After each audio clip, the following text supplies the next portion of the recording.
Hey, this is Corey Feldman, and you are listening to the Dave and Creech Show. Keep it right here.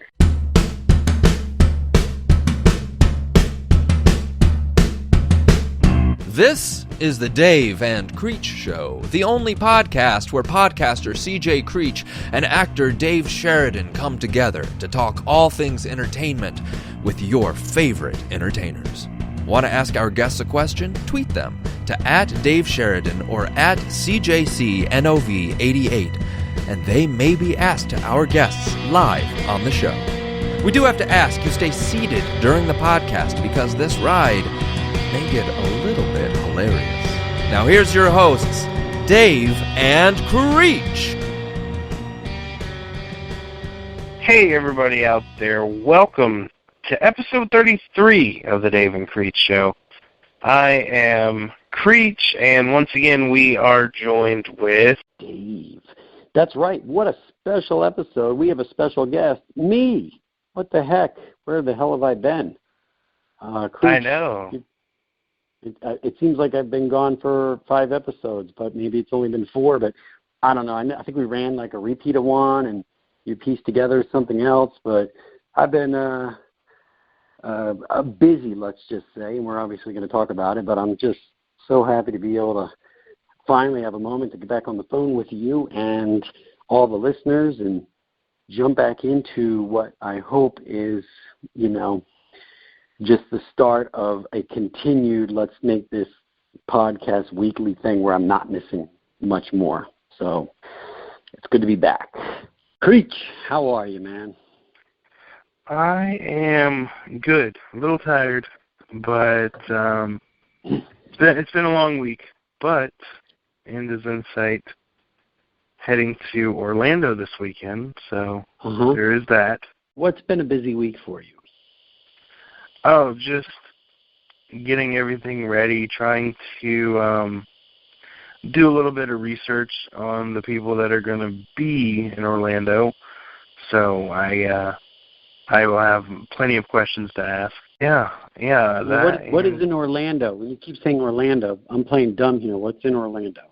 Well, it's FanFest Orlando. It's basically the parent company that owns Walker Stalker Con.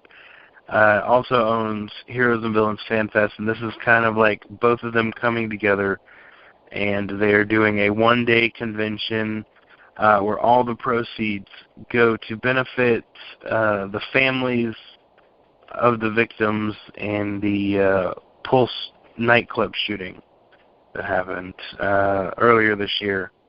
Mm-hmm. And there's going to be people from The Walking Dead, Walker Stalker Con, and then there's Stephen Amell, and a bunch of like the superhero actors are going to be there as well. So it's kind of like everybody coming together for one day.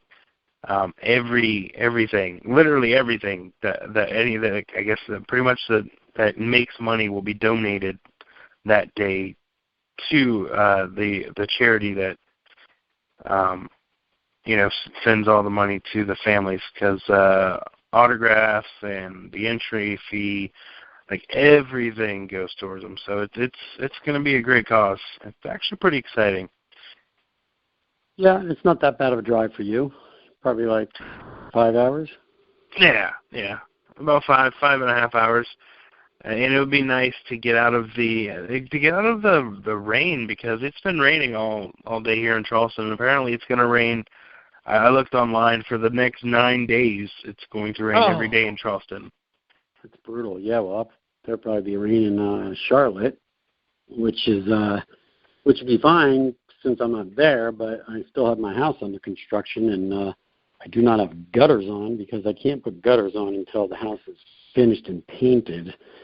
And I can't really paint until I finish the remainder exterior of my house. So, and which is in a roadblock with this crazy HOA, which is basically a bunch of dudes out of Caddyshack somehow. I don't know how they were transported to my HOA, but so that's all fun. But now I get to, obviously I'm here for the next 3 weeks shooting a movie, and the good news is that I've lost a lot of weight while I was building this home, because it was in the middle of the summer, and I'm also sort of far from I wouldn't say civilization, but the closest sort of fast food place or gas station is like 20 minutes away. So when I get there at 6 a.m. and working, I don't snack on anything, and I don't really even have time to spend, 45, 50 minutes to run and get food. So I just don't eat during the day, and the heat and the sweat and the work and the lack of eating has caused me to lose some weight. But I don't have a scale, so I don't know really what I lost. I can only tell by my pants. So, but now that where I'm staying, I'm going to go find a scale at this place and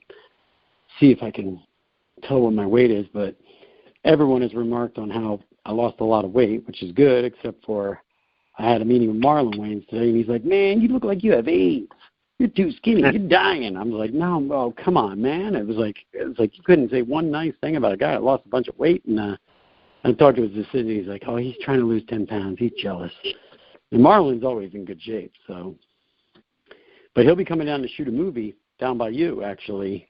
Spoke to them today about you. And there might be a role for me. We'll see. I recorded Orient City last night. Remember the Ryan that came on, and we promoted his feature film, and I do. Raised money on Kickstarter to do sort of it's like maybe the first 20 minutes of the movie so that he can go and get the funding for the rest. And I'll be playing the lead character of Boshi, and it's cool because it's a drama, but it's also a cartoon, so it's not that hard to be dramatic when it's just your voice. So I think that went well. But it's a character that doesn't say a lot. The character is sort of that brooding, silent hero. So it's difficult that you don't have a lot of lines. You're on a microphone. You kind of want to, I wouldn't say improvise, but you want to sort of ad-lib and, give a little extra stuff. But it's like being animated. You can't really do that. You know what I mean? It's sort of like kind of match what's already being done. So I did do some ad-libbing, but I don't think any of it's going to stay in. Okay, I got you. Well, that's exciting. That's a nice little additional information to follow up on one of our former podcasts, for sure.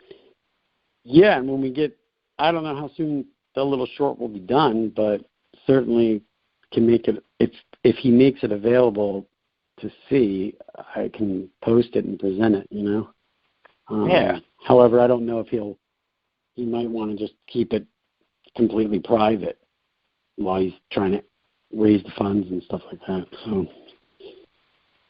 I will show regardless, I don't think I'll have a problem, but I don't know if we can make it public. Okay, I got you. Unfortunately, the viewers, you may have to wait a little while.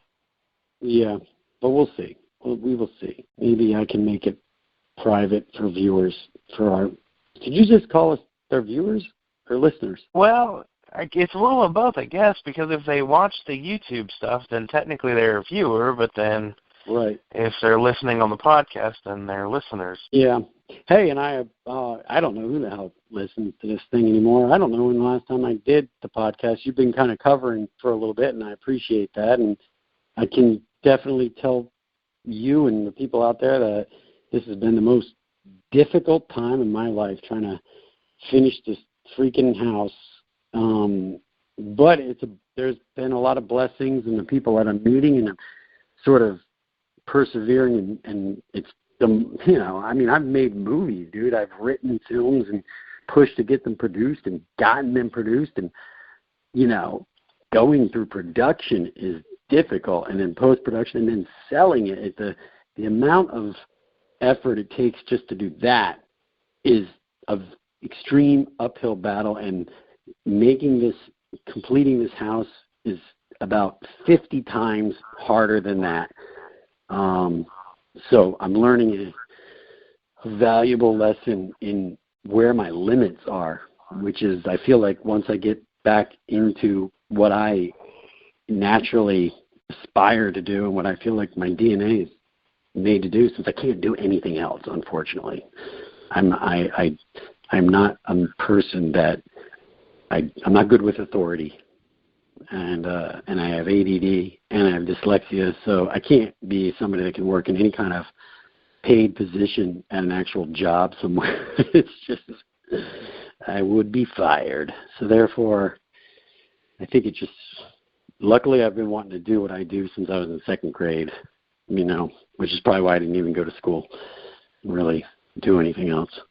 But with all that said, and I did go to school, I went to college for filmmaking. I didn't pursue myself in an A-B way. I was a straight C student, no extra effort. Creatively, I pursued intelligence, but I didn't pursue book intelligence, the Jeopardy crap, the trivia, you know what I mean? Memorizing stuff, answering tests, that kind of fall in line. That's just a lot of training for being, a worker in society. That's all that really is, so. But whatever. It's been hard. So, and we got to a point where I knew I was making this film, so I didn't want to fall behind.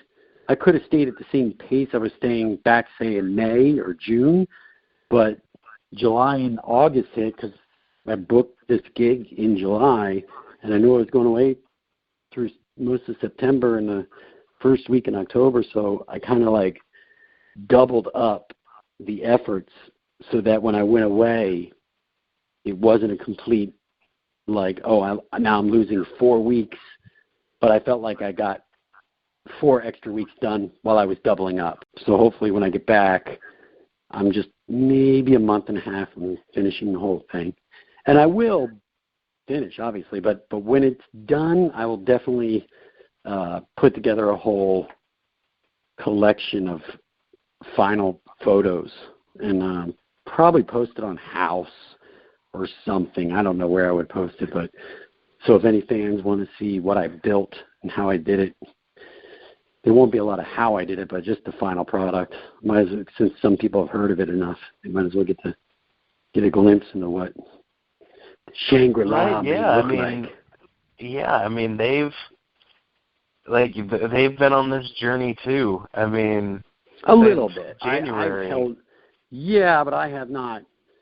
I definitely chat about it, but if you knew everything that's been going on, it would just be we don't have enough time to chat that, and it's probably a little too personal and revealing to really chat about it. But it won't be done once the house is done. Then I gotta have probably another 2 years of lawsuits and legal stuff, because it's not like I'm just building a house. I'm fighting with an HOA. They're fining me $100 a day. There's tens of thousands of dollars of fines right now, liens that they're putting on, trying to foreclose on it. It's crazy. So. Oh yeah, I don't miss the HOA. No. Well, I'm glad I had sold my house, so I didn't have to deal with that. Definitely, wherever I get a house again, I'm finding a place that has no HOA, because I can't stand that. I mean, we're going to move to a place that does have HOAs again, but we're not going to build, so that won't be a big conflict. But the couple of the neighborhoods I've looked at, I've chatted. I never chatted with anyone before because I never dealt with an HOA. So if I would have interviewed neighbors, I probably would have got a good sense of what the hell's going on, or not, because when you chat with somebody that lives in a neighborhood, they're not going to say anything bad. They're no, it's great here. No, they're not terrible, but this is not really the neighbors. It's just a select few of people that have gripped on, and they rotate with each other who's going to be president and treasurer. They don't really let. And the thing is that the majority of people in the neighborhood are more middle-aged with lots of things going on with their families and kids and middle school kids and high school kids, and they don't have time for this. The people that control my HOA are senior citizens. The average age is 71 on the HOA, and there's 6 guys. They're all guys, by the way, with different types of gray hair or bald or whatever, but I call it the Council of Elders. It's like going to some sort of Supreme Court hearing on Superman's home planet. You know what I mean? When I meet with them, it's funny. Anyway, I'm pretty sure they all have fanny packs too. They don't even have cell phones. They have flip phones. These guys probably. But they're nuts. It's crazy. But it's been, what is it? It feels like it's been months since I've been able to connect with you. And even now, you're sitting there at 1:30 a.m. because, you know, I'm shooting nights, so I kind of got a way to shoot this thing, or chat. So what else are we going on about? Obviously, we got a little sad news. Was it last week or the week before? One of our listeners passed away? Yeah. 2 weeks ago, I believe it was the 31st of August. It was either the 30th or the 31st. Vernon Newton had unfortunately passed away after a battle with liver and bile duct cancer. Yeah, that's terrible. That doesn't sound like not that any cancer is a good type of cancer, but that one sounds like a terrible cancer to get, you know, on top of having, you know, left this world early, and it just sounds like a painful type of cancer. So, well, my thoughts go out to him and his family. I know that he left a young daughter and, you know, apparently probably a wife. So that sucks, man. And hopefully he's in a better place. We know that. And, you know, just said some prayers that his daughter will, you know, feel good about life and not be in positions where she'll, you know, miss him that much because she'll be blessed and that he's standing over her. So as a father myself, that I definitely, I thought about him today driving, you know, it's just because I've got a daughter and just, you know, I wouldn't want my daughter to miss me and the things that he missed coming up for his daughter's life, you know what I mean? So yeah, all of those moments. It's kind of like the same thing that a lot of people are experiencing right now with the whole 9/11 thing, since we just had that anniversary as well. Just now it's been 15 years later, and now the kids that were born after that, you know, their parents died in 9/11, you know, it's like they're going, and as Vernon's children will go through, you know, they're going through all these milestones, and right. Just, you know, they don't have their parents there. Here's my I'm not an eloquent guy, but theoretically I am a theoretical guy, and so just to put some perspective on it, we obviously all die. You know that. Creech, I'm going to sit you down and tell you something about life. Life is part of death. Everyone has death. But with that said, because we all die, here's my Einstein theoretics of it all. It can't be bad. Otherwise, it might happen to some people. Like cancer happens to some people. Cancer sucks. It's a bad thing, right? But the end result is death sometimes, but everyone dies. Therefore, that equals it's okay. You cannot have life without death. We all know that. And so therefore, if it is a chapter in sort of what we go through, it's okay, you know, and we'll all know that when we get there. Exactly. Yeah. Inevitable. I mean, yeah, nobody can escape that. I mean, you are correct. Yeah, we pursue it in some way. Obviously, there's lots of science. We try to prolong our lives. We try to heal sicknesses. You know, that's our natural DNA. That's called survival. The reason we're even on this planet still. We're not fossils. You know what I mean? We're not. Someday we might be extinct. People eat healthy. And, well, I'm over here, you know, having my pumpkin spice latte, so I'm probably not doing anything good for my body right now. But hey, that's the first taste of fall. That's the first taste of fall, Creech. Right? Yeah. That's what they said when I was in Starbucks. I think I saw that on the wall. First taste of fall. It is the best taste of fall. It's amazing. It's better than licking. Yeah, better than licking a dying leaf. I guess that would really be the first taste of fall. Yeah. I'm not quite that ready yet to be licking leaves, but I don't know. I'll stick with my pumpkin spice, especially on the way to Orlando. Right. Did you say you're drinking one right now? No, I had one earlier though. Yeah. I've never had go one. For one now. It's great. I've never had any drinks other than a straight up coffee at Starbucks. I have no reason to. I'm not really a crazy drink fan with 500 calories, first of all, but I like coffee, so I definitely, I drink Starbucks coffee for sure. But I'll drink any coffee shop. If there's a coffee shop, I'll get coffee if I want coffee. I'm not like, I gotta have Starbucks. However, I do own like those Starbucks cups, like the non-disposable kind. Huh? Oh, wait, no, you're not talking about you're talking about actual, drinking cups. I was thinking you might have been talking like the little K-cups for... No, this is just that plastic cup. You get it for probably $1. It looks just like a Starbucks cup, except it's plastic. Yeah, okay, I got you. Reusable. And so, like, I'm a gold member, and I get free refills, right? So I always just go in there and say, oh, can I have a refill of Pike? And I just get it for free, even though I just got there. And so, and I probably drink, there's some days I don't get to Starbucks, but when I am not completely crazy building a house, I'm usually in at Starbucks doing some writing or something. So, but on general, I would say it probably averages out to 3 cups a day from Starbucks. And it's a nice large cup that they fill up. So I would say every one of them is about $2.25 to $2.50 if you bought it. So if you really look at it, I'm getting close to like $7.50.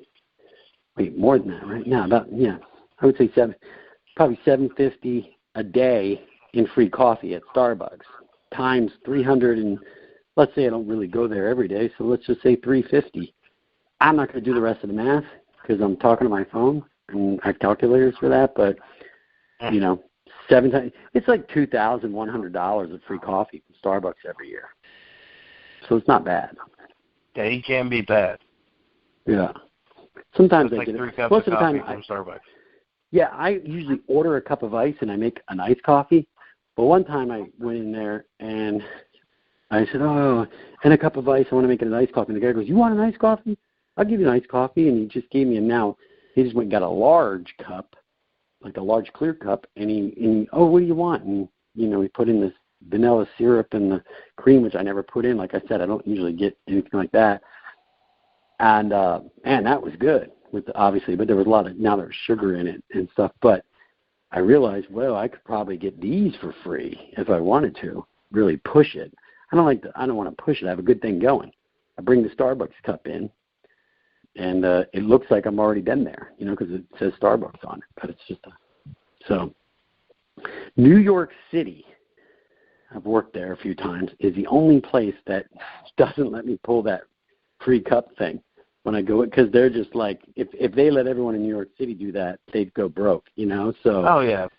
When I go, hey, can I get a refill? They go, you didn't order here. You weren't in here drinking. You have to drink the drink to get the refill. The technical thing is you actually have to buy a cup of coffee, drink it in the store, can't leave the store, and you have to drink it in the store and then go get a refill. So like New York was like totally strict on that. And I'm like, how do you know that I wasn't sitting over there? It's New York. There's like 1 million people coming in and out, but I didn't want to push it. Yeah. I could kill us. Yeah, New York is plus they have they get you on like the time limits too, where like, oh, you can't be here more than 30 minutes or whatever, so then okay, see, I don't know anything about that. I don't know about Starbucks, but I know McDonald's for sure in New York City. It's like you've got 30 minutes to eat and then you have to leave. Got it. I wouldn't know that. But yeah, no, Starbucks, I don't know about, New York City, maybe New York City kicks you out too, because again, they just don't want someone with a giant shopping cart of their entire lives just hanging out in the Starbucks all day. So, but the Starbucks that I go to, and I'm sitting there all day. I get a little carried away because I not only do I bring my laptop, but I have a mouse and I spread out work. It's like, what are you, the home office? Yeah, you know. There was a point, because I have a bad hip, where I was telling my wife, I'm like, wow, my hip's hurting so much. I was sitting on that wooden Starbucks chair. I actually went and got like a pad, like a seat pad to sit on. That, and that's really where it pushed the limit. The guy's got his own like recliner that he's setting up in Starbucks, you know. You just come in and have your own little area, have to have your special seat, and I do have a special section. seat that sits in the corner so my laptop is not facing everyone so they can see what I'm doing, right? But sometimes that's taken and I have to sit in another seat and I wait for whoever's there to leave, and then I jump right into that seat, and I look like, because I'm taking all my equipment over there really quick, like, oh, you leaving? That's great. Yeah. One time, this might be going too far, so I don't know if I should say it. But I like to be open. I think people know that I'm a generally okay guy, but we all have our weaknesses, let's just say. So I don't know where I was. I must have been at home. Somebody sent me like a porno clip or something, right? And I was watching so there was like porno on my main page of the, Safari or Firefox at the time. Now I'm on Google Chrome, right? And plus the audio was up, right? And when I shut the laptop, that thing was still playing, whatever it is that was sent. And I went to go open it up. It was like a music box, like I opened up my computer. And so this was a few years ago. Now you open up your Apple and you have to hit like a button and then it turns it on again or whatever. You type in a code, but I don't have a code, but I just hit return. But when I opened the thing up, it was just passionate women screaming, you know what I mean? Like, it was clearly porn, you know what I mean? But like, nobody could really see, but it was like, and I just like shut it, and everyone's kind of looking at me, and then I'm trying to, I said, okay, let me see if I can open it up just a little bit and get in and hit the space bar or something to shut it off or turn, but the whole sound part of it is all the way up by the F7, so it's like, I open it up again, it's like, and I'm like, what am I doing? And I had to act like this chair was squeaking, and let me get up and, I got to put cinnamon in my coffee. Like, I was just trying to, wait till, I didn't know what to do. I just eventually had to leave because I was like, I can't open this fucking computer. It's like I'm in a public place, and it keeps it was like, when you open the fridge, the light goes on. You're like, how can I get the fridge open without the light on? But it was like, how do I open a laptop without it screaming the porn that I guess I was watching right before I came to a public venue? You said it's reasons like that where like most places like McDonald's and I think Starbucks as well starting to filter their free Wi-Fi so you can't access certain things. I should try it out. I don't know. I've had that happen to me too before. Like, I've had friends who were just really giant douches, and they'd send me a video, and on the still shot, it'd be something normal. It'd be it looked like a football clip or whatever. But then when you press play, and the volume goes on, it's just moaning and everything. So then everybody looks at you, and you're like, oh shit, how do I just turn this back off really quick? But the damage is already done, and it's just great. Now I think I remember how I kind of got around it. I put headphones in the side so that when I opened it up, the sound wasn't there, and then I flipped it off really quick. Now that came back to me. But I did sit there for a while, and the longer I couldn't work, the more I was getting all anxious, like, what the fuck am I going to do? This is embarrassing. But I couldn't just leave because everyone already heard it twice. I had to make it seem like, no, I don't want to work right now. No, I'm not going to. I'm going to, sip my coffee and, I got some ideas I got to write on a piece of paper. Hold on. But you should have started doing oh god, I can't remember her name right now, but should have just started knowing yourself. I did the Meg Ryan. There we go. Yeah, the Sleeps in Seattle. No, that was the big copy. Harry Met Sally. That's Harry Met Sally, but keep going on that. Yeah, The only last time I've ever had anything like that happen was when I was watching The Horde, because we had to interview Paul with The Horde, and I was like, oh, I got to watch this film. And I was at Starbucks to watch, and I kind of should have known better. Like, why would I, oh, this is not a film I should be watching. It wasn't terrible, but there was moments that, like, the torture porn stuff, when the girl's laid out or the dude's getting his tongue. And, there's, like, 12-year-olds standing in line with their mom and dads, and over the shoulder they see me watching this thing, I had headphones on for it, but the visual was just like, oh, God, what are they? They're going to think I'm watching something crazy, which I was. Yeah, that's that is a very crazy movie. It actually just won an award to kind of update that. It was nominated. I saw that. Yeah, it was nominated for a couple of awards, and one of the supporting actresses won an award. So that's, congratulations to them for sure. Who was it? What supporting actress? Tiffany? Sydney, yeah. Oh, Sydney? Okay. I think it's Sydney Sweeney. That's her name. Yeah. Well, Paul won some awards for it, too. Speaking of interviews, next week, I still have to set the date. I've been talking to Clint about it, and then, I got to, figure out your schedule, too. But I've got 2 Williams that we're supposed to be getting on to promote a movie that they did, but you did a movie with one of them before. William Sadler is the first one. I don't know if you've done anything with him, but the second one, obviously, you have. It's William Forsythe. And is it the same movie?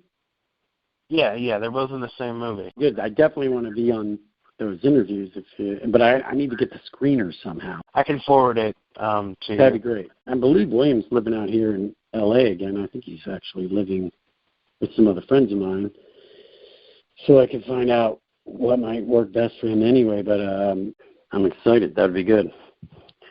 Chat with William Forsythe and William Sadler. I'd have to look up my IMDb, see if there's any cross with the other William. I wouldn't. I mean, he's been in a lot, and he was also in Die Hard 2. I think he was the main bad guy. Oh, in Die Hard 2? Yeah. I know who he is then. Yeah. I know exactly who he is. I've not acted with him. Good actor, though. Yeah, phenomenal. Yeah. He's got that, like, creepy vibe down, like, pat. I'm sure he doesn't want us to say that, though. Dude, you're great at playing the creepy vibe. Now, are you creepy with your grandkids? What is it like being really good at a creepy guy? Like, when you're at the, 10 items or less, do they really focus on you more because you're the creepy guy? Like, or can you get away with 11 items, Do you get more parking tickets because you're just a goddamn creep? Just because you do that so well. That would be like me. The director of the film I'm about to do wrote the role for me specifically. And I've known him for years. And he said, Dave, I wrote this for you. This is you. It's perfect for you. The guy's a total douche. And I'm like, oh, thanks. But I did read it, and I go, yeah, I can blow this out of the water. I love playing that kind of role, which is great. I'm pretty good at playing a douchey guy. I'm pretty good at playing a simpleton, dumb guy. And then I'm good at playing like a confident fool. So those are the 3 that are probably my go-tos, you know what I mean? So nothing wrong with that. And by the way, I got just whatever fans, quote-unquote, I have out there or people listening, the film I'm shooting now is, I really, like I said, the guy wrote it for me. He's like, it's perfect. You're a big douche. But when I did read it, I was like, I wouldn't say it's perfect for him, but it's a good role. I'm going to have a lot of fun in this role. And the script itself is very good. And we did a table read, and it's a great cast. It's a horror movie, and so it's got that kind of a lot of staple names from other horror movies. So on the con circuit, it will be good.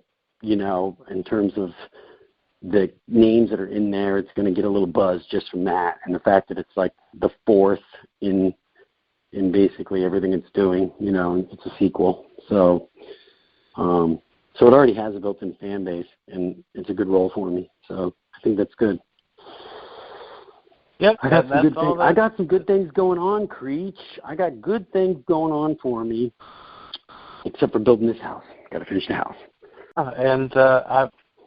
The podcast, continues to chug along. Now we're starting to get more guests again, and then I'll be doing more interviews out and about. So we and just to speak to anybody listening, again, I apologize for my lack of sort of absentness, but I don't think we've really skipped a beat. You've been filling in and creating the shows the way we need to create them. But once this is passed, I believe that we're going to be in a better spot. We're going to really be able to, once I get everything sort of back to ground level, set up, then we're going to get this thing chugging on a more regular schedule. And then we'll start to piece out the thing. I told you, I said, let's do this for a year. Once we get a year under our belt, then we can kind of put together sort of a presentation, and I'll take it to some other podcasts, or I would say larger names that have their own networks and stuff like that, and where we can put this on a bigger platform. Exactly. Yes. Yep. That is the goal. I think we'll definitely reach it. Yeah, well, it's not a telethon, so. Yeah. Although we could have one. Like we could, but I don't know how many people would call in. Hey, speaking of telethons, and going back to Vernon, who recently passed away and left family members here, and there is a GoFundMe set up for him. Am I right? Yes, there is, and I believe I've tweeted it out, and the Dave and Creech one has tweeted it out. We can always definitely retweet it again. But yeah, he's got a GoFundMe set up to basically all proceeds go to help his, basically his wife and his daughter pick up the pieces of everything, having to pay and I'm for sure a there's funeral, there's medical bills that probably need to be paid. He was over in England, so I don't know what their medical situation is over there in that country and how much families are responsible for, et cetera. But ultimately, if you can give something to help somebody else out, then do so. If you're not in a position to be able to give, then just send positive thoughts, because that is actually more powerful than physical at the end of the day. So. Oh yeah, that, and you can, even if you can't donate anything, you can always share it, and maybe somebody that that may be able to donate. So, the sky's the limit. They've raised over, I think, I checked it earlier, I think it's like $775 right now they've raised. Yeah. So, it's a start, for sure. And, it's a pretty decent amount. All right, well, that is going to wrap it up for all of us talking today. Now, speaking of wrap-ups, we're actually, for the first time in a long time, going to have the Walking Dead wrap-up on this podcast, which also features former Walker, Alyssa Mullen, and we are talking The Walking Dead Season 6 trailer, which you still have not seen, Dave. But you should I definitely... thought it was Season 7. This is where I've been. My head is so out of it. Oh, wait. It is Season 7. Okay, yeah, it is Season 7. You So really I messed up. suck. No, I messed up. Don't even think of editing that out, dude, okay? Don't even look. I'm going away. I'm shooting myself with a nail gun. I'm working my ass off, sweating. I haven't even looked at a smartphone, a regular phone. Actually, I did look at a regular phone, and I can't remember where that was. Oh, it was at Lowe's. I'm at Lowe's every day. I told you that I think I won Employee of the Month like 2 months ago, because I'm in there every day. I was trying to tell the people I don't actually work here. I'm just a guy building a home. But I was returning a bunch of tile, and the weirdest thing at the tile desk, this Lowe's has only been there like 3 years, but at the return desk was this old black phone that Rockford Files must have used. It was just one of those old phones, the shape of those old phones that Commissioner Gordon would pick up to call Batman. You know what I'm talking about? Yeah, the red desk I don't know phone. what the heck is that thing doing on the desk? It's like you can't even, where did they even get it? I don't even know where they bought that thing. It's like, but it's sitting at Lowe's. It's like, which is, that Lowe's hasn't been there for 20 years. Like, anyway, we got offbeat. It's season 7, dude. But you guys go ahead and wrap up the season 6 trailer, and I'll be waiting for you. That's great. Yeah, well, hey, it might have been. It is 3 over here, so I might have mixed up a couple of things. Yeah. No, and I appreciate you staying up late to connect with me.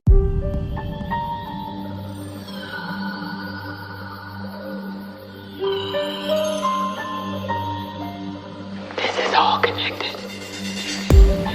You show up, and now 3 of us are gone. Why'd you bring us here? We're finally after forever. I don't even know. I feel like it's probably been like 8 years. Half a year? Yeah. Like, good God, it's been like forever. I feel like the last time we talked, my daughter was just an infant, and now she's moving away to college. I know. Right, no kidding. What happened? Yeah. What a long break between seasons. Jeez. Yeah, I never really thought of it as that, like, being that long.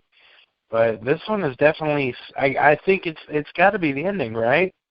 Like, I feel like that's probably what's made this seem like longer, because last year it didn't seem like that long in between us, in that break. There's been a lot but we're to back. go down. We're back.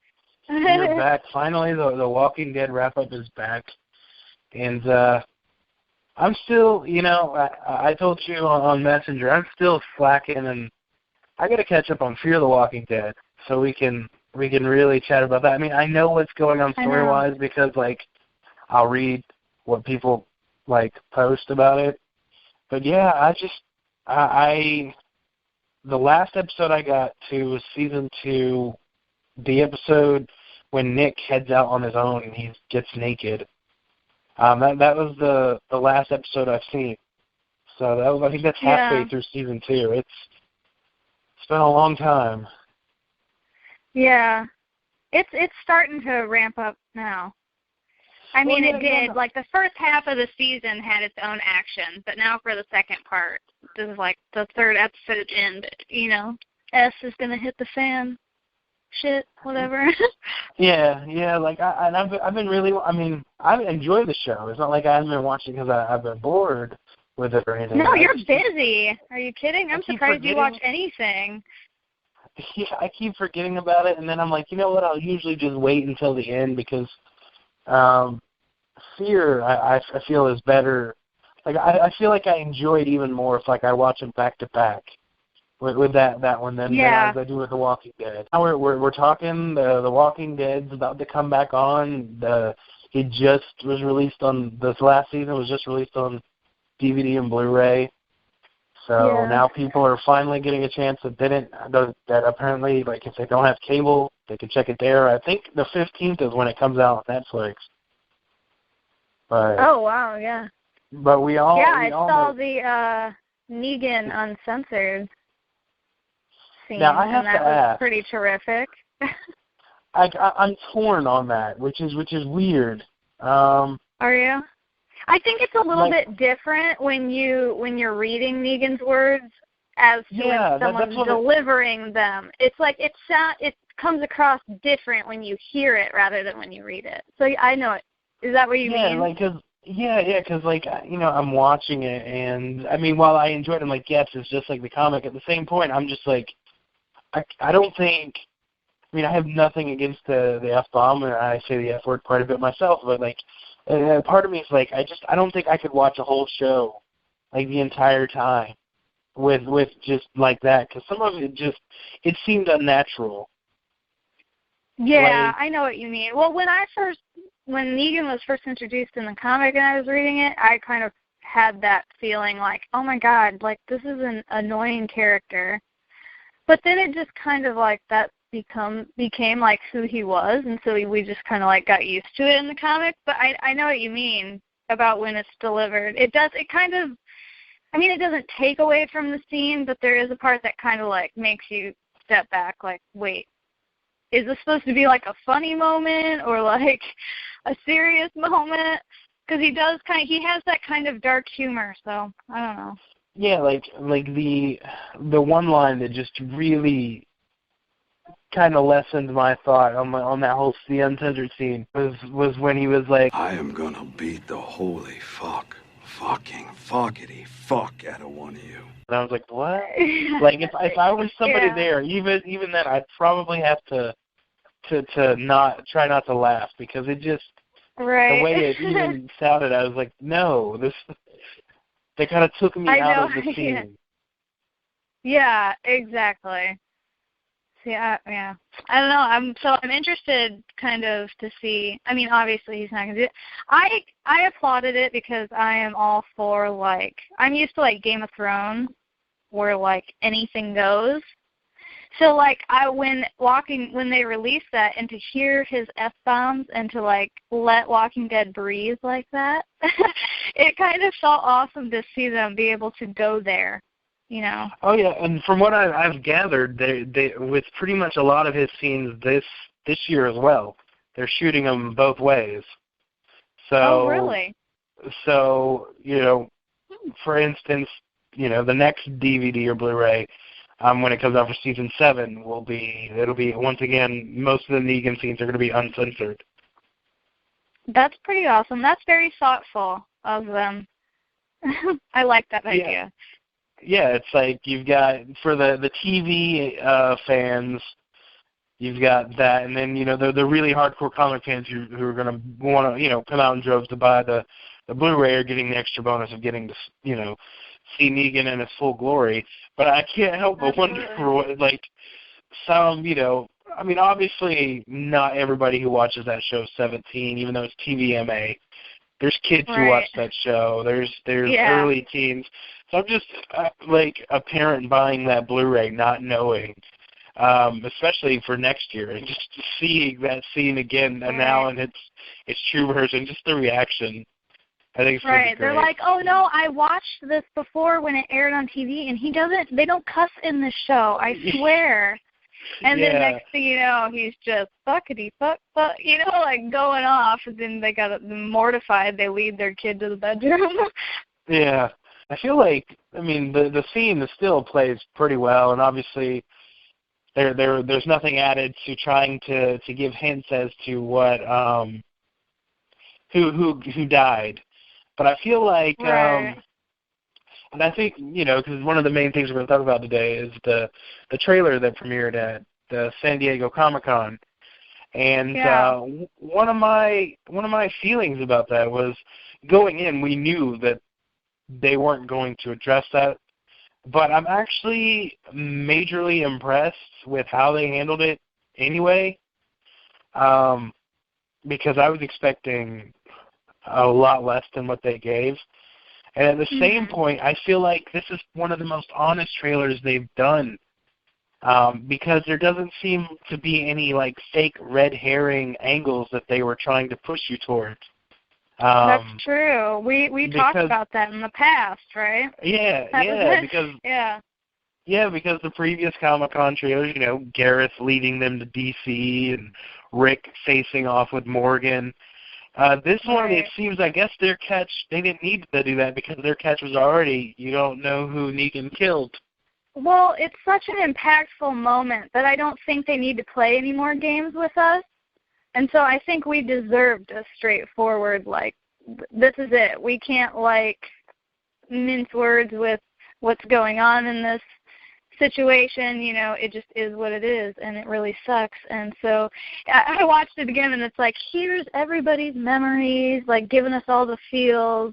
I'm like, oh, real nice. They're such jerks sometimes. But and critically, because, I watch it as a fan, and then watch it to dissect a little bit. It really, that first part when it's just the bat and just the flashing of moments, like, it really also highlighted a negative part, well, a criticism of The Walking Dead, in my opinion, that just some of those characters were clearly just not really fleshed out at all. I mean, when you see, for instance, Rosita, the 3 scenes were like throwaway scenes. It really wasn't memorable at all. That, like, since obviously she's been an afterthought through most of the show, and pretty much the same for Aaron. When I think the main things they showed was from like 2 episodes in season 5, like nothing from season 6. Yeah, like, that's a good point. You're just like, it just highlights that not everybody has been focused on it as well as some of the others. I mean, even seeing Eugene and then they at least had stuff, but Aaron's been in the background. Eric's been practically non-existent, and Rosita he needs to come on screen. Yeah, out of Rosita, Abraham, and Eugene, like, Rosita's barely been on the show. Yeah, I know, like, there's been some times where, like, I've been talking to somebody about it, and I'm, like, listing off the people. They're like, well, who do you think is going to get it? And so I go through each character and explain why I don't think they're going to. And sometimes I honestly, like, forget that she's in there. Right. Like, I'm just like, there's a huge long line of people, and she's just kind of, I mean, maybe that's her advantage, though, her blending in. Maybe she just will get off that way. Just blend into the background. Nobody sees me. Like, if it were to be Rosita, that would be the biggest letdown. Exactly. Yeah, everybody would be like, okay, so, I mean, don't get me wrong, I like Rosita, but she just, like you said, she just has not been given enough screen time. And I feel like her character does kind of deserve some of that development. But at this point in the game, if she went, I don't think most fans would really be, like, heartbroken. It wouldn't give the effect that they're going for and that moment gives. So, yeah. And I've been trying to, like, not think of it this summer, because, like, I don't know. I just, like, I find myself, it takes longer because it already feels like it's stretched out. And then when I start to, like, think about it more, it just takes longer. Oh, yeah. Yeah. It's been a rough, what has it been, 8 months? No, not 8 months, like 6 months. It just feels like 8 months. I don't even know at this point. Days blend together. It's hard to get out of bed. We should mention Ezekiel. We finally got to see who they cast for that. Because you know what? I always said that Dave Fennoy, who voiced Lee in the Telltale games, I always said that he would be perfect. It was like Kirkman thought of him when he wrote it. But, I mean, I guess we'll see their current choice. I don't really know him from anything. I can't even, think of his name at this moment. But, I mean, from what I've seen, he looks good. So let's see if he gets, because Ezekiel's got that certain attitude around him, thinks he's very royal. My thing, it seems like, I mean, I could be wrong, but I in the comics, wasn't Ezekiel like a bigger dude, though? Like, not like fat, he was but kind like of, he was a little bigger. Yeah, he just had, like, generally skinny. The dad bod, what people would describe as the dad bod, Yeah. Okay, but, so yeah, he was. But, and also, I guess we can assume that Carol, and Morgan get to the kingdom, which that should be interesting. Because in the comic, I think it was Rick who went to meet Ezekiel. I don't think, I don't even know that Morgan was involved at all in the comic, but... Oh, no, wasn't Morgan dead by that point? Yeah, Morgan was dead. Yeah, Morgan he died in Alexandria, didn't he? He got, like... Yeah, he died during the herd. He got bit. Okay, yeah. And then Michonne put him down afterwards. That's right. Yeah, see, so this is like a whole new perspective on it, so that's fun. Did we get a glimpse of any, like, new characters that, like, aside from Ezekiel, Like, could you like see any I didn't. snippets? I didn't really see anybody else new. I did notice that they are going to, it looks like, address what happened with Tara and Heath, because, they kind of disappeared. I think it was like episode 12 or 13. Apparently they went on a run, but then, they weren't there for 13, 14, 15, or 16. That's such an odd thing, too, now that I think about it, because didn't they, totally go in there and murder those people, and then after that, Tara and Heath were just like, all right, so we're going to go for a run. Yeah. We'll be back. Yeah. How random of a time to be like, okay, this is it. We're good now. And then the thing that I find the weirdest about that is, I feel like they missed an opportunity this past season while it was still fresh, because obviously Tara and the doctor were in a relationship, and the whole, should I tell her I love her or no, I'm going to wait till she gets back, and then the doctor dies. And then, there's that emotional loss, really and Tara doesn't even know yet. But there was no follow-up on that at that point. And I feel like by the time that it's revealed to Tara, it's not going to be as emotional, since now we've long forgotten about that. We're already probably going to still be reeling from the Lucille victim to really care. Like, oh, Tara, we just lost so-and-so. Who cares? She's a dead forever ago. Tara, if she finds out about that and then finds out someone got, had their head bashed in, she might even forget about Denise. Yeah. So, I don't know, it seems kind of like, I don't know, they're both kind of gruesome, but being Lucille is the ultimate in gruesome. Yeah, and I know I've read on some sites that it might not just be one person getting Lucille'd. They might have done two. I saw that too. And they also shot multiple victims, which is also interesting. Even though I'm pretty sure I have a question though. I have a question. Do you think they will show said character getting their head bashed in? Do you think they'll get graphic with it, or will it just be like we just see Negan swinging and then what we saw in the trailer, the blood with, the blood dripping off the bat? Is that all we're gonna see? Because I don't want to get I think they're gonna. I don't want to be super weird about it, but in the comic it was more oh my god, you turn the page and it's just that picture where you just see what is left.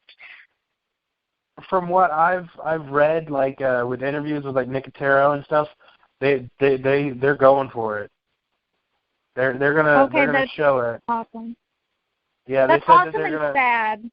I don't know. This is an actor basically losing their job. So part of me feels bad being excited about it, but that's what they went to work every day and they're proud of it. So I'm proud to watch it and take pleasure in it. Yeah, and at the same point, what a way to go. Right, no kidding. By the most notorious bad guy in Walking Dead history so far. Yeah, and without a doubt, probably so far and probably until the end of the show will probably be the most iconic death of anybody. Right. Yeah. Because that was we've had people die, but that was, what made it so iconic? Because there had been people that died before, but what about this one made it so, one that stuck with people? Was it just because it was Glenn who was had been there from the start? Or, sometimes I just question these things. I think it being as major a character as Glenn was, plus with the whole unborn child just kind of, and basically the unborn child and them actually having to watch, I just think it was a lot that combined it to that one thing. Plus it was the introduction. With the governor, you had this whole, he might be good for a couple of issues, you think, because he's all nice, right. And then you find out very quickly he's not when he chops Rick's hand off. But, Negan just came in, and they really had nothing to do with, Negan before that. I mean, that was he'd been mentioned and everything, but it's his first appearance, and he just, it makes an impact. And killing, he literally belittles and humbles the main person of the comic in his first appearance and kills one of their people. Right. I think that's no probably fear. Yeah. And in the show, it's like 10 times worse on Rick's part, because they killed a lot of his men. Like, I don't remember them killing nearly as many of his men in the comic. I mean, I think they had a run-in with a group, on the road, didn't they, in the comic? But, this one, they, seeked them out and were like, we're going to just kill them all and just take care of it. So it's like, you don't want to agree with Negan, but then when you hear him talk, you're like, okay, Rick, well, he does kind of have a point. This moment sucks, but I hate to agree with the guy, but you did kind of screw this up, and you put us here. It's like this meme somebody did. It had a picture from the season 4 finale, and Rick saying they're screwing with the wrong people. And then there's a picture of Rick kneeling from season 6 finale, and it's like, they screwed with the wrong people. Right. Yeah. Exactly. I guess it was bound to come around sometime. Yeah. He's getting too confident, and we all know that when you get too confident, you got to get kicked down a little bit. Yeah. And boy, what a way. I mean, yeah, Jesus. He definitely got knocked down a peg. Yeah, no kidding. That will be interesting to see Rick's reaction, because I think he's just got that leader mentality. So to have to, be submissive, that's going to be, an interesting dynamic to see Andrew Lincoln play as Rick. So, for all the characters, because it's all just going to change so much. I think all of our characters, from whoever dies, are just going to change who they are completely. So there's going to just be this whole new side to these characters that we start to learn about as they become, this world's been slowly changing them over the course. I don't even know, how long it's been at this point since it started. A couple years, maybe? Yeah, maybe just a couple. I believe it can't be. I think it was maybe, by season 5, midway through season 5 or season 6. I think they had said it was 2 years. Because it's definitely weird watching the show, because it doesn't progress very fast. Because I remember somebody pointed out that the span of Herschel dying in the mid-season finale of season 4 and Beth dying in the mid-season finale of season 5, that entire 16 episodes in between there was 8 days, actual real time taking place from there. Oh. Yeah. I mean, now that you say that, I think I heard that too. I mean, it makes sense. I mean, maybe it just seems drawn out because we have to wait so long. We just sit and wait and wait. Yeah. And so when we finally watch the show, it's like, oh, yeah, it's been 8 months. But really, it's been Yeah, it's crazy because you think, shit, you mean to tell me, the fall of the prison, the trip to Terminus, the attack at Terminus, and then, the church and everything, all that shit happened in 5 or 8 days. So it makes it really gives you some perspective.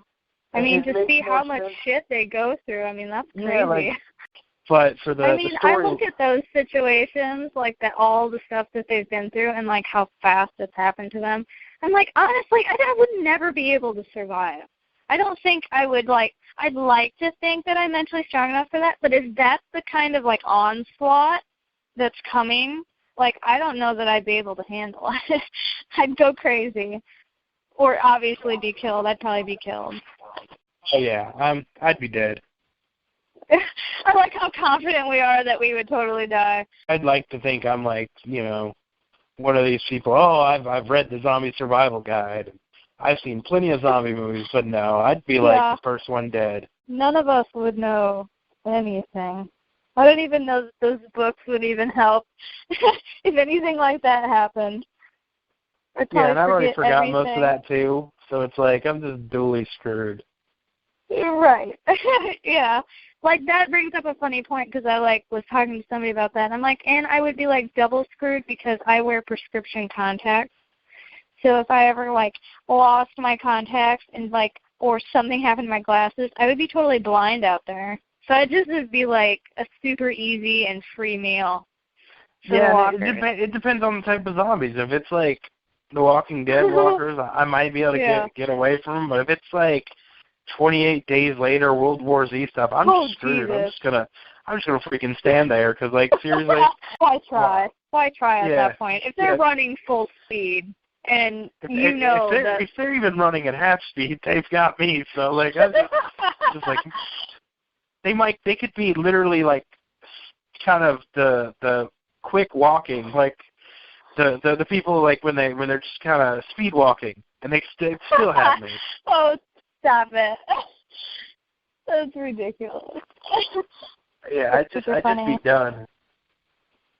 Right, no kidding. I wouldn't be fast food. I'd be the all-you-can-eat buffet.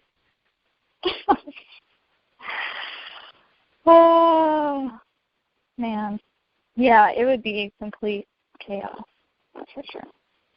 I'm interested to see also, that brings up another point, if they're going to dive into, like, Negan's backstory at all during this season. Yeah, because sometimes they do wondering. the little flashbacks, and they didn't until recently, right? I mean, I think they're still releasing Negan's backstory in, like, issues. Yeah, so they've like, got, like, I think another half year of backstory. Right. Apparently, it's like over 12 issues, but they finally revealed how he got Lucille, or like who he named Lucille after, at least. Right. But yeah, so I wonder if they'll do that in the show, because that would be pretty interesting. I don't know. It might. I would say I don't think so, in the sense that I don't think they want to humanize him any to give people to like him. But I mean, let's be realistic. Most of the female fan base likes him now anyway. Because he's sexy. Yeah, they pick one of the most gorgeous looking guys, and this is coming from a straight man. One of the most gorgeous looking guys to play freaking Negan. So, like, I mean, right, the ultimate bad guy, and he's a freaking bombshell. Yeah. I think they probably did that on purpose. Yeah, they're like, well, we want them to hate Negan, but not enough that they won't buy his merchandise. So let's get Jeffrey Dean Morgan. Right, exactly. I feel like this season there's going to be a lot of deaths, because there really wasn't that many main character deaths last year. I mean, your death pool was pretty much on the mark. Mine was kind of way off. Well, a lot of our, we had a lot of our core family, the characters were pretty safe. Yeah, people we lost were fairly new. I mean, Noah was fairly new. Deanna was fairly new. Jesse, unfortunately, was fairly new. The rest of her family. All right. So our other ones have been essentially, untouched in that department, the death department. Daryl, Super Daryl. Hey, he's on my list of possibilities. He really is. So he's not totally. I don't think he's invincible anymore. Oh, at least I hope not. If they still keep Daryl and continue to have him be how he is, where he's just untouchable, I'll be like, okay, this is getting ridiculous now. Yeah, I'm like 99.9% sure it's not Daryl. That would spice it up. I don't think they'll make it Glenn. But would they put this big hiatus, cliffhanger, just to give us Glenn, who we knew it was going to be? I don't know. But then that's where your theory comes in that you heard, where it might be two people. Well, that would make the wait totally, worth it in a sense, because we would not be expecting that. Yeah, and see, and that's where I think that theory that you know that the cast has been thrown out that it could be more than one person, possibly two. I feel like it's going to be Glenn and Abraham, and the reason being, because at first when I saw the original, you know, the final episode, that's what I was thinking. I was like, okay, so it's got to be Glenn or Abraham. I think it's just going to be both of them because I think, once again, that Glenn's death in the comics was so iconic that to not give Glenn that death would probably be a disservice to him because that's probably the most iconic way to go. But at the same point, when Negan's, you know, basically gloating to everybody, you know, having fun pointing the bat at everybody, the only one who, like, as soon as he's pointed the bat at Abraham, like, straightens up, like, you know, almost in a challenging way. And I feel like Negan probably noticed that. So I think that he's going to, you know, realize, obviously, this guy is trying to challenge me when I basically have and like he said, he wants them working for him. So I'm sure when Abraham did that, he thought, well, look at that quality. He's willing to risk it all. You know, that's his kind of mentality. But, you know, Negan doesn't want a martyr. He doesn't want somebody that's willing to go. He wants to break the group. So he's going to take somebody who, you know, and with Glenn doing that little outburst when he was talking to Maggie, you know, Negan picked up on that. He knows, you know, wow, look at these two. These two are together. You know, he knows how to tear them down. And, yeah, I get what you're saying about Glenn, though. I really do. I think it should be Glenn. So, I mean, I hope it is. That sounds so bad. I mean, I hope it is, and I hope it isn't. That makes any sense. I just don't know what I want, CJ. Yeah, no, I agree because I feel like, I mean, like I said, Glenn, I believe, as messed up and as graphic and as bad as his death's going to be, I feel like Steven Yeun deserves that for the character, you know, just the iconic moment for him to go out on, you know, since he's done such an amazing job as Glenn. And at the same point, and it propels Lauren's, you know, Maggie forward in a totally different way. Like, you know, so, I mean, I hate to say that it benefits, you know what I mean, but it, like, pushes other people's characters' stories further, you know, than they normally would be. And like I said earlier, I think it changes everyone. I think we're going to see our characters in a different way. So I think they're just going to be changed in a significant way. And this is where I kind of get hesitant on my Abraham choice, because granted, I feel like Negan sees that Abraham's already, like, even in the face of things, like, challenging him to do it to him. So, he, you know, if he's, like, looking at, like, okay, this guy's challenging me when I basically have them here with nothing else to lose, so why should I keep him on here when he's probably just going to try to do it, you know, challenge me or kill me, you know, some other way. But I feel like the one thing I worry about if they do, in fact, either it's just Abraham or if they kill Glenn and Abraham, I feel like one of the problems that I'm hoping we don't run into is another half-season arc of Sasha grieving, because poor Sasha and her love choices. Yeah.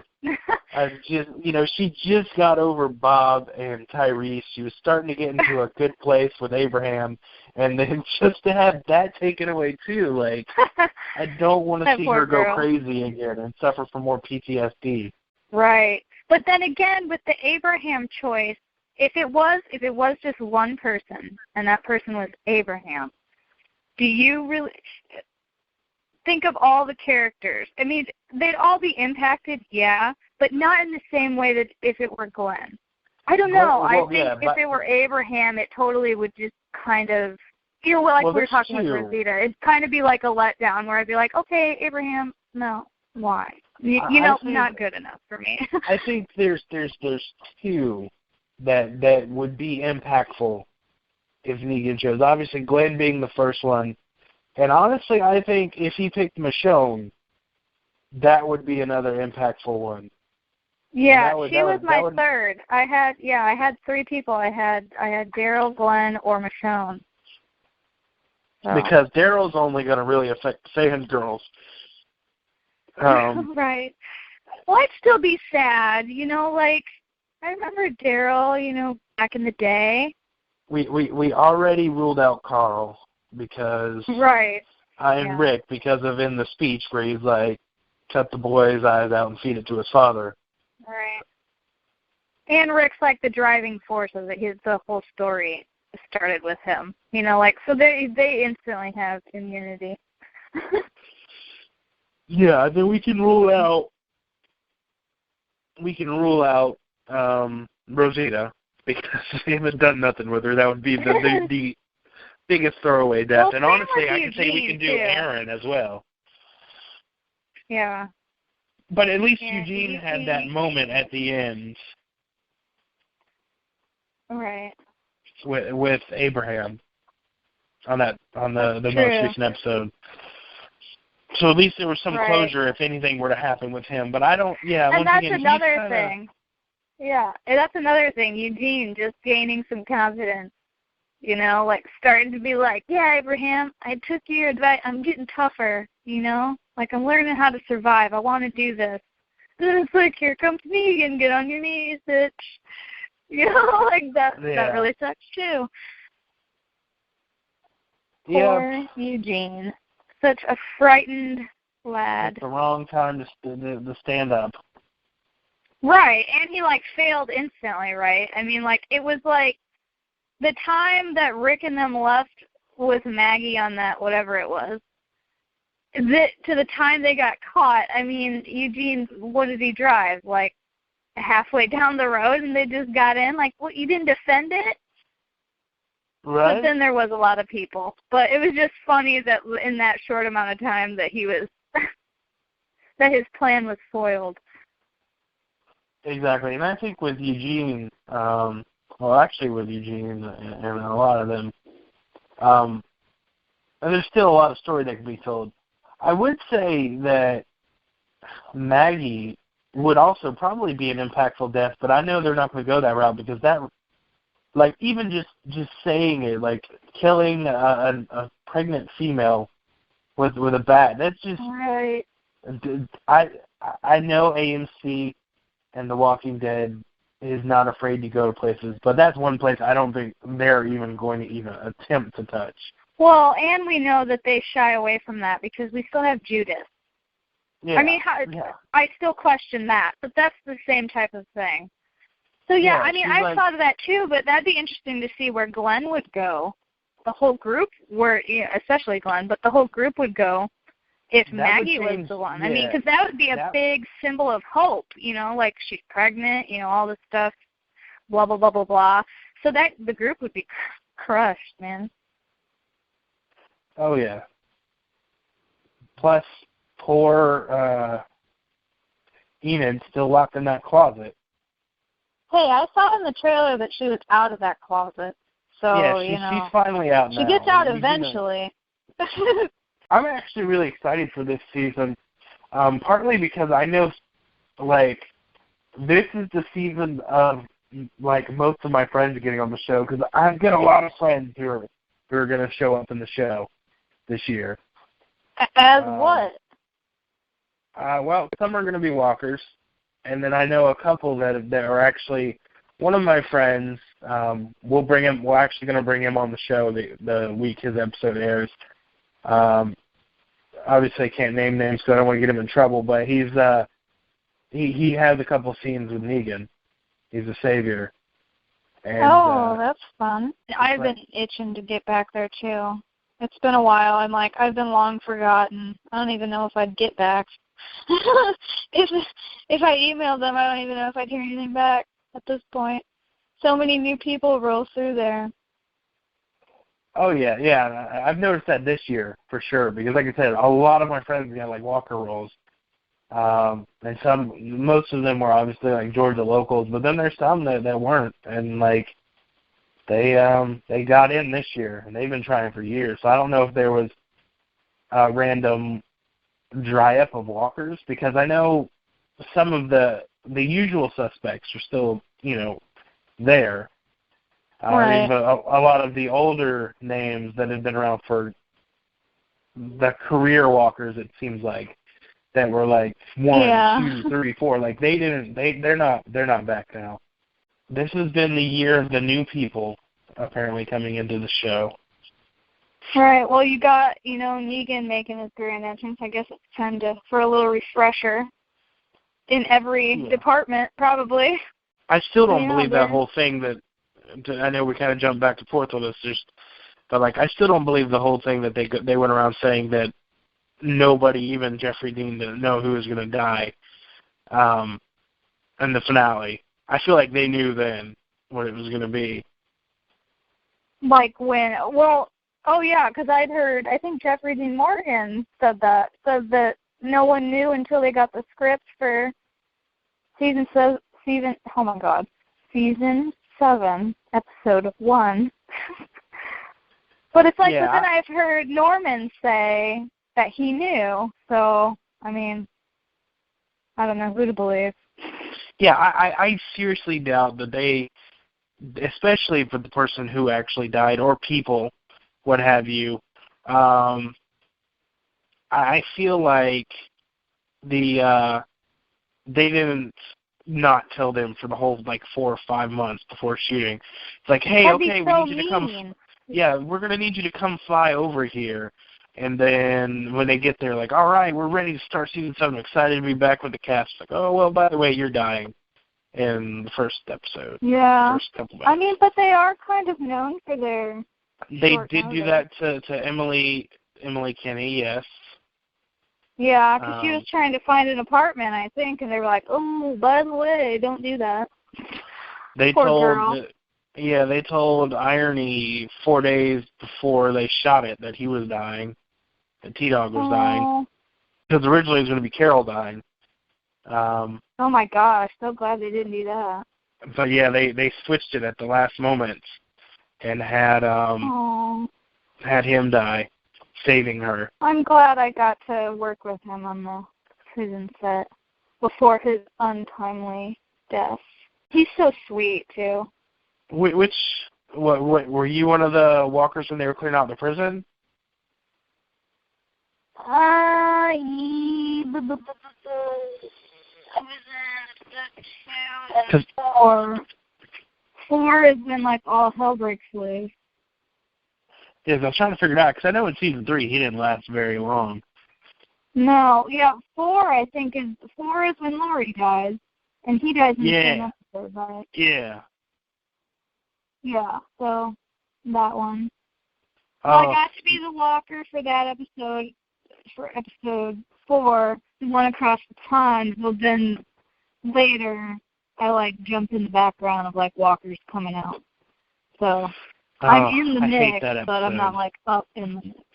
That's actually, I still to this day, even after the whole Jesse thing, season 3, episode 4 is my least favorite episode of all time because they killed off Laurie. Well, that episode, you know what? She wasn't my, favorite character. I sympathize with her, but when it comes to, deaths in The Walking Dead that have, impacted me, hers is top of the list for me. I bawled. I've never cried so hard at a death as I did for Laurie's. And I wasn't even, a huge fan of hers that, you would see me crying and you'd be like, oh, wow, she's probably your favorite character, right? No, she wasn't my favorite character, but it was just so sad and so heartbreaking. Well, and then Andrew Lincoln's performance when Carl tells him. Out. Well, yeah, doesn't tell him, but he gathers it. And the thing that sucks the most about that is, have you ever been in the Woodbury shop? Yes. Every time I go to that place, especially if you go downstairs where they have the museum, that's the episode they play. And every time I go down there, it's always the freaking scene where Laurie dies. It's they planned that. It's the worst. I'm like, oh, well, CJ's coming, so let's go ahead and put on season 3, episode 4. Let's go fast forward right into Lori dying. We want to see him in the fetal position crying like a baby. Because I've been there, and that's why I think they just replay that episode over and over again for some reason, because I've been there 3 different times, months apart, and different times of the day, and it's the same freaking episode, and somehow I managed to get in there the same time that Lori dies, every time. Oh my gosh. But anyway, try and catch up on Fear. That'd be fun to talk about too. All right, I will definitely do that. Once again, thank you for agreeing to do this. I know it was pushed off a little bit earlier this week, but we got it done. See, there you go. Oh yeah. All right. Well, you have a great night. All right, you too.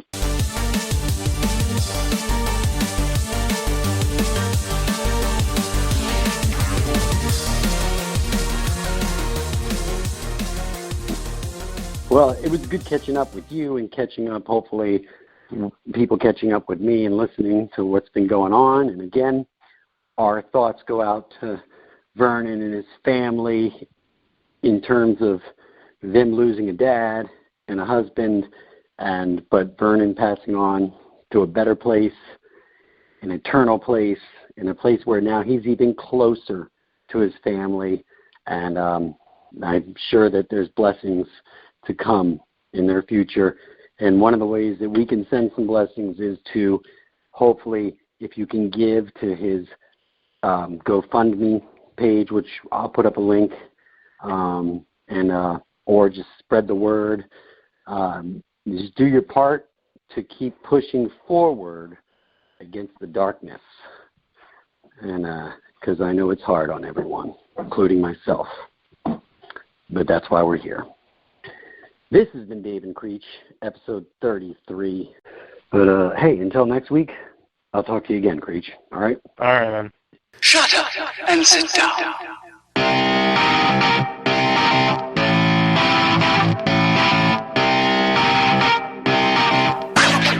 Thank you for listening to the Dave and Creech Show. The views and opinions expressed in this podcast are solely those of Dave and CJ. These views and opinions do not necessarily represent those of Creech Creative Productions or any of its affiliates.